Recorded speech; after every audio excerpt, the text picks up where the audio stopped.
Στα Γιάννενα θα γιάνω, ώρα στην άκρη στο καπέσο, εγώ θα πέσω να πεθάνω.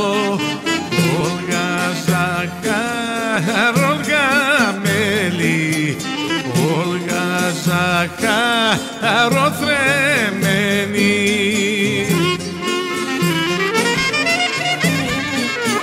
Ο Σύλλογος Κάτω Λίπας ιδρύθηκε το 1975 με ιδρυτή τον Ελευθέριο Μάρκο Μπέτσι.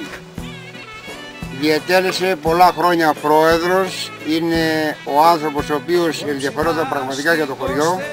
Εν συνεχεία περάσαν πολλά δέλτα σίγμα του Συλλόγου, τα οποία προσπαθήσαν όσο μπορούσαν να φτιάξουν κάτι στο χωριό. Το ΔΣ του Συλλόγου με την Προεδρία του Τέρτη Παπαγιάννου και γραμματέα του Κλέαρχου του Μπέτσι κατορθώσαν και φτιάξαν το δρόμο Αχλαδέα Κάτω Λίπα, Κάτω Λίπα Παναγία, φτιάξανε το μαγαζί του χωριού, φτιάξανε μουσείο, άνοιξανε το δρόμο δια τον Παντοκράτορα. Όλα αυτά ήταν ένα όνειρο των κατοίκων της Κάτω Λίπας, μπορώ να πω 50 ολόκληρα χρόνια. Εγώ ήμουνα παιδί, γέρασα και ακόμη αυτά τα πράγματα ήταν απραγματοποιητά. Χάρη στην θέληση και την εργατικότητα και την υπομονή μας, τα κατορθώσαμε αυτά τα πράγματα.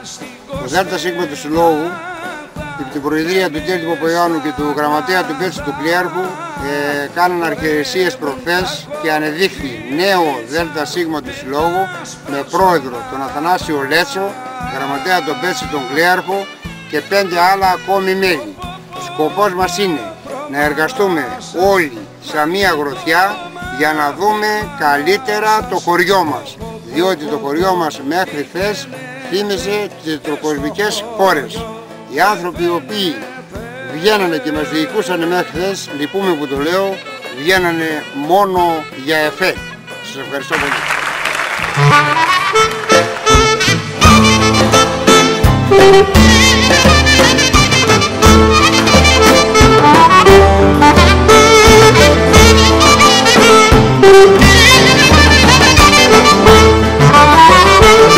Άιντρες που σκάτω σάνα αναστέναξα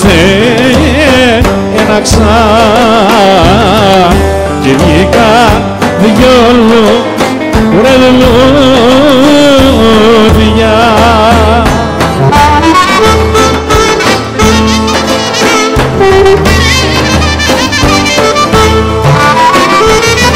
Ουρε τον ένα η αγάπη